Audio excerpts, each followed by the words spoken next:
of that. Just if you look here in front of the smoke as well, you see that brown building there. All the windows in that building have been blown out. A lot of damage there.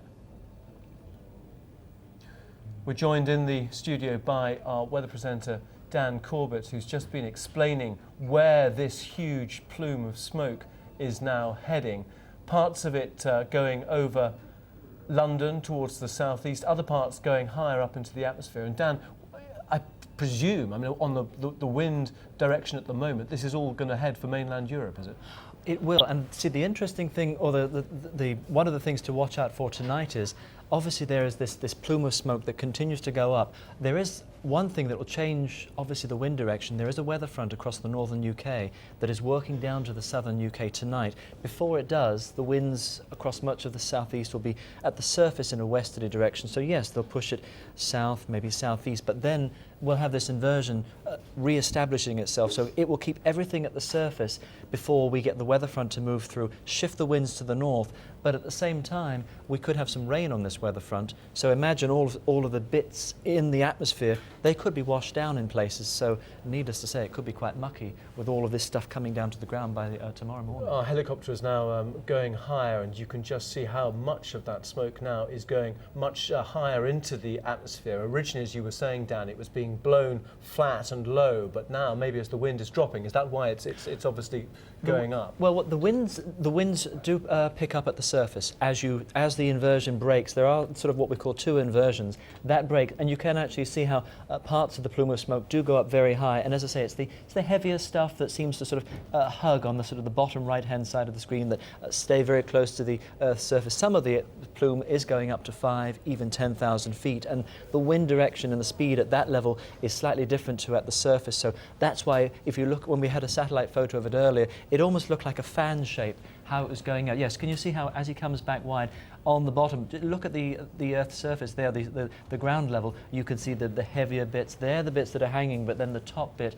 And mind you, it is still, if you look at the whole thing, hugging the ground level pretty close as opposed to going straight up, because there is still an inversion there which will sit there all day. So we'll probably see something similar like that, and even... And just looking at that cloud now, and that is spreading for what, 20, 30 miles already, and yes, it's moving all the time. And on the satellite picture, we know, it is already down across parts of London. It's been southwest of places like Reading, and it does continue to sort of drift and spread out like a fan. But it is, people will see it, and it will obviously be a factor, and make for probably quite vivid sunsets as well later on today. Okay, Dan Corbett, for now, thank you very much indeed.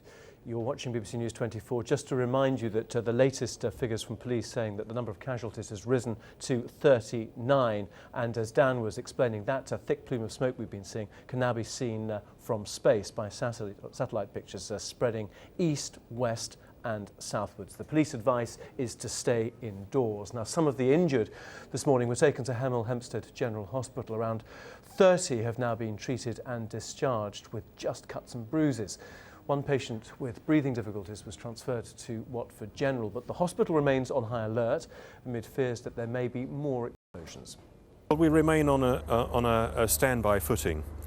We are aware that there may be further explosions, and so from that point of view, it's a possibility that there may be further injuries. We can't tell at this stage.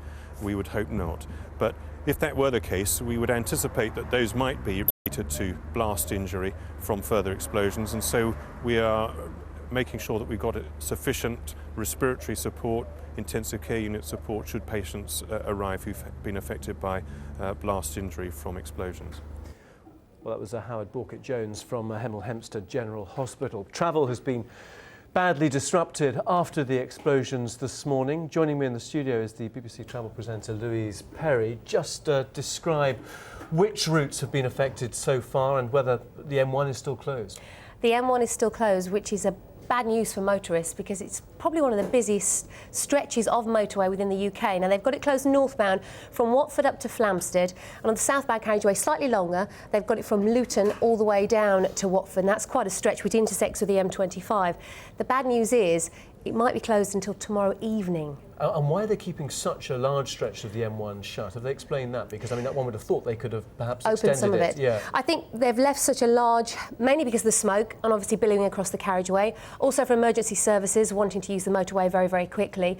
And by having such a long gap, it means there are exits for people, which makes it easier for motorists getting on and off the motorway to take an alternative route. What about the airports? Luton isn't that far away, is it? It's not far. We've had no reports of any delays or cancellations to flights in and out of Luton. Also no problems reported on the trains on the main line, which obviously the West Coast main line goes right through Hemel Hempstead. There are some local road closures, mainly to the eastern side of Hemel Hempstead, and you've also got the A414 in Hemel Hempstead. Part of that is closed as well, which is quite actually a big route between sort of St Albans right across Hertfordshire. But we can see there's a huge plume of smoke here. Presumably the police and other authorities will be monitoring the situation, and if that does spread into any flight paths, they will be changing things accordingly. Absolutely, and obviously we'll be keeping everyone up to date. And those closures on the motorway may change. I mean, at the moment they are saying probably closed as it is until tomorrow evening. They may alter the closures, but certainly going into tomorrow's rush hour. And the knock-on effect of the M1 being closed means all those surrounding routes are going to be chocker. The awful thing is we've got some nasty roadworks on the M25 where people are using to get to the A1M to head north, so that's pretty nasty at the moment. The M11 is OK. We've also had reports coming in of an accident on the M40, which is another route north and south of the country into London, so it's not looking that great today at all. So what is the advice from the AA and RAC? Totally avoid the M1 in the Hertfordshire area. Totally. Find an alternative route. The further either side of that motorway you are. The A1M is not too bad at the moment. If you can use that, that would probably be the best option at the moment. Just as we're speaking to Louise Perry, our travel presenter here, let's just look at these pictures in a bit more detail. Well, this is the scene from the M1. Let's just go back to the helicopter shot if we can, because you can just see there. This smoke is spreading for hundreds of miles now, and you can just see that cloud that it's casting over the landscape there. No sunlight at the moment breaking through, just the density of that smoke which is coming from this oil fire at the refinery, at the depot at Hemel Hempstead. Quite an extraordinary picture here from our helicopter. And just finally, Louise, I mean, if the M1 is not reopened until tomorrow morning, tomorrow morning's rush hour is just going to be unspeakable, isn't it? It'll be absolute chaos, because from around 6:30 on a Monday morning, come junction 10, it slows right down, and commuters that use that route all the time will know that. Obviously, the alternative routes we've mentioned, the A1M, the M40, but the trains, I think we're going to see a big increase in passenger numbers tomorrow using the trains. OK, Louise Perry for now. Thank you very much indeed with the latest on the roads and trains and indeed airport situation. Let's go back to some of those eyewitness accounts from the explosion which happened just after 6 o'clock this morning. David Kirk works for a security company. He was working at the time of the explosion. This is what he said. We look after several buildings on the estate within a quarter of a mile of